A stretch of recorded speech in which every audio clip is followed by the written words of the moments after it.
पानी पानी लीजिए, पानी लीजिए।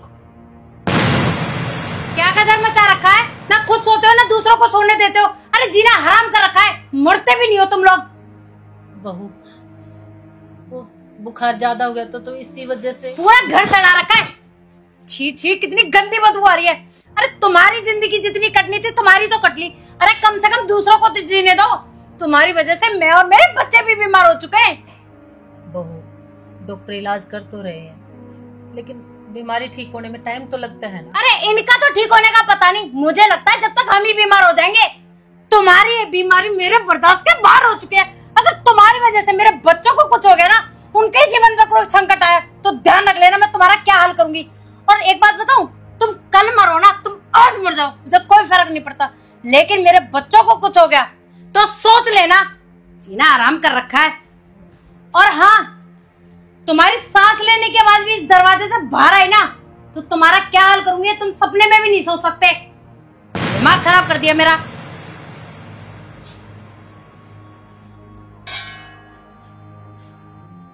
पुष्पा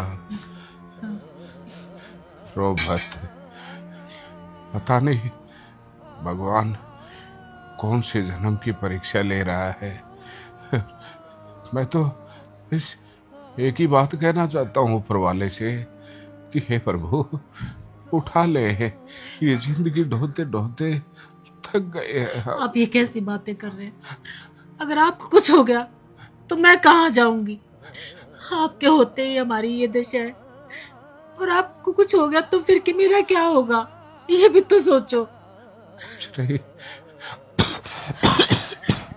पानी पानी पानी, खांसी नहीं आएगी, पानी पीजिए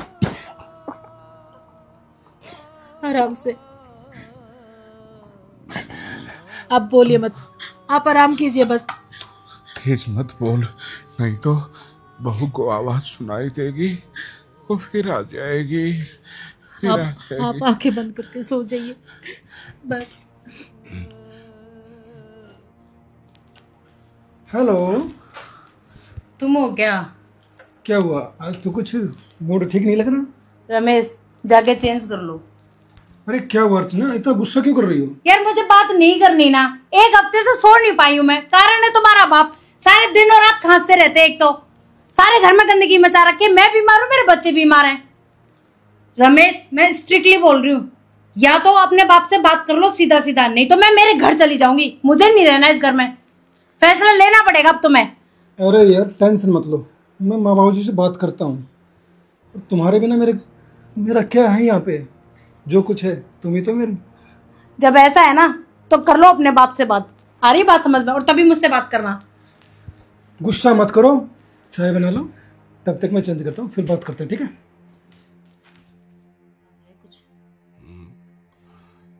पता नहीं ये बीमारी तो साथ ही जाएगी। बाबूजी ऐसे क्यों बोलते हो? आपके लिए दूध है। हाँ हाँ बेटा। और बेटा तू ठीक है? मैं ठीक हूँ बाबूजी, आपकी तबीयत ठीक है? बस पता नहीं बेटा क्या होगा क्या नहीं। बाबूजी मुझे आपसे कुछ बात करनी थी। हाँ बेटा, मुझे भी तुमसे कुछ बात करनी है। आपको बात करनी है? हाँ हाँ बोलिए ना बाबूजी, क्या बात है? नहीं रमेश, पहले तुम बताओ तुम्हें क्या बात करनी है। नहीं माँ, पहले बाबूजी से पूछते हैं ये क्या कह रहे हैं।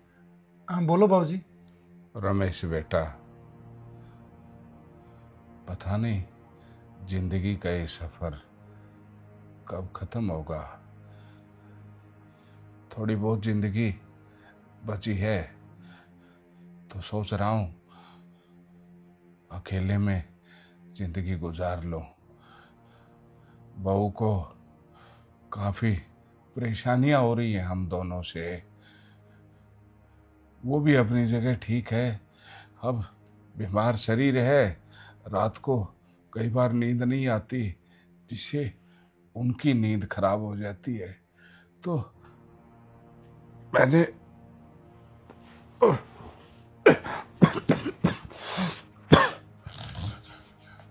तुम्हारी माँ ने एक फैसला किया है बेटा कि जो बची हुई जिंदगी है उसको हम वृद्ध आश्रम में गुजारें। इससे क्या है कि हमारा भी वहाँ पर बुजुर्गों के साथ समय व्यतीत हो जाएगा और आप लोगों को भी कोई दिक्कत नहीं होगी। तो बस यही बात कह रहा था। तो तुम्हें कोई दिक्कत तो नहीं है बेटा? अरे नहीं नहीं बाबूजी, आप बड़े हो, आपने जो फैसला लिया है वो ठीक ही लिया होगा, इसमें भला हमें कोई एतराज़ नहीं है। कसूर तुम्हारा नहीं है बेटा।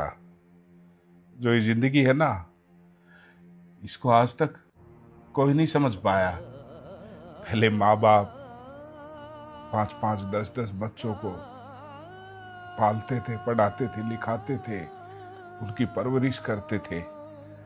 लेकिन आज 5 बच्चों से या 10 बच्चों से उनके माँ बाप नहीं पाले जाते। कम वक्त ईश्वर ने ये जो बुढ़ापा बनाया है ना, ये गलत बनाया है। या तो ईश्वर जवानी में ही इंसान को अपने पास बुला ले। अगर बुढ़ापा, मैं तो इससे सवाल भी करता हूं कि बुढ़ापा देता है तो कम से कम ऐसा तो दे कि जिससे बच्चों में और माँ बाप में कोई झगड़ा ना हो। हर दूसरे घर की कहानी है, अपने घर की कोई नई कहानी नहीं है। और तुम्हारी बातों से लग रहा था, तुम आते ही बोल रहे थे बाबूजी मुझे तुमसे बात करनी है, तो मेरे ख्याल से यही विषय होगा। तो बस यही सोच के कहा बेटा भी बहू भी खुश रहे और हम भी खुश रहे। जो ये मकान है ना बेटा, ये तुम्हारी माँ के नाम है। जब इसका जन्मदिन आया था तो मैंने इसको गिफ्ट किया था। तो इस मकान से तुम्हारी माँ तो नहीं जा पाएगी और तुम्हारी माँ के बगैर मैं नहीं रह सकता, क्योंकि एक यही तो है मेरा सहारा। बेटा बहू सबको देख चुका हूं मैं। तो बस तो बेटा और बहू और बच्चे, तुम अपना रहने का कहीं और इंतजाम कर लो, क्योंकि बहुत से परिवार ऐसे हैं जिन पे घर में उनकी इज्जत नहीं होती। तो उन बुजुर्गों को, उन बहनों को, उन भाइयों को इसी घर में रखूंगा मैं, और इस घर को मैं एक वृद्धाश्रम का स्वरूप दूंगा। तो मैं ज्यादा ना तो लड़ने की अक्षमता रखता हूं और ना ही तुम लोगों को धमकाऊंगा इस विषय में, क्योंकि कसूर तुम्हारा नहीं है। बस ये सृष्टि का ही नियम चल रहा है। तो मेरी हाथ जोड़ के प्रार्थना है कि आप बच्चों के साथ ये घर छोड़ दीजिए, कहीं और रह लीजिए। बाबूजी ये क्या कह रहे हो आप? हाँ, हम कहाँ जाएंगे?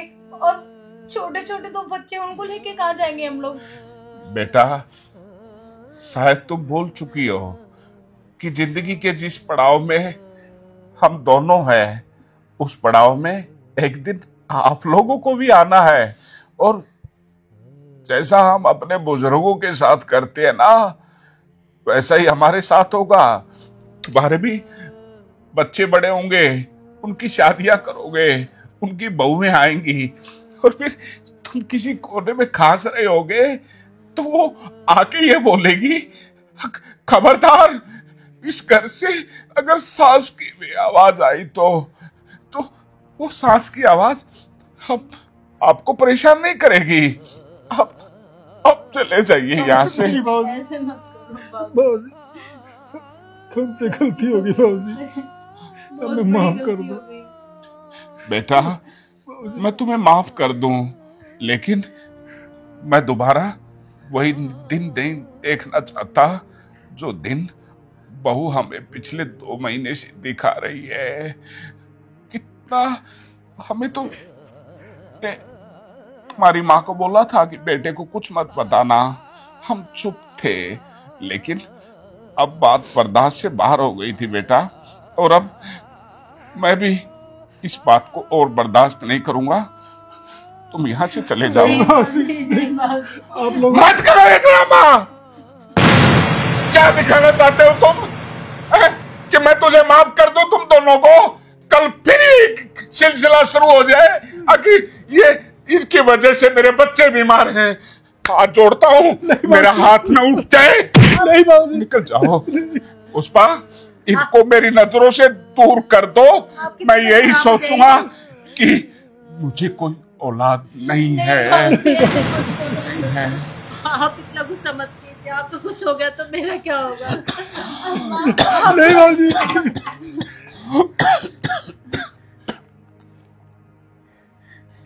पापा, चले जाओ बेटा। पापा मुझसे गलती हो गई पापा। मैंने आपको हमेशा अपना ससुर समझा, पर मैं वादा करती हूँ आज के बाद मैं हमेशा आपको अपने पिता समान समझूंगी। पुष्पा, क्या इस बात की तू जिम्मेवारी ले रही है कि हमें ये ताने नहीं मिलेंगे? अगर बच्चे बोल रहे हैं हम माफ कर देते हैं। बाबूजी, आइंदा कोई शिकायत नहीं आएगी बाबूजी। मैं लेता हूँ गारंटी बाबूजी। हमारे पोता पोती भी तो है, उनका क्या होगा? कम से कम उनके लिए इनको माफ कर दो। पुष्पा, तुझे पता है मैंने आज तक जिंदगी में तेरी बात को कभी नकारा नहीं है। हाँ मुझे पता है। तू कह रही है तो मैं ये मोहलत दे सकता हूँ, लेकिन खबरदार, अगर दोबारा ऊंची आवाज में हमसे बात की तो तुम हमारे लिए मर चुके हो और मैं तुम्हारे लिए मर चुका हूँ। ऐसा कभी भी नहीं होगा पापा, कभी भी नहीं होगा। बाबूजी, हम पर नहीं तो कम से कम आप अपने पोता पोती में तो तरस खाइए। सॉरी पापा, माफ कर दो मुझे। Oh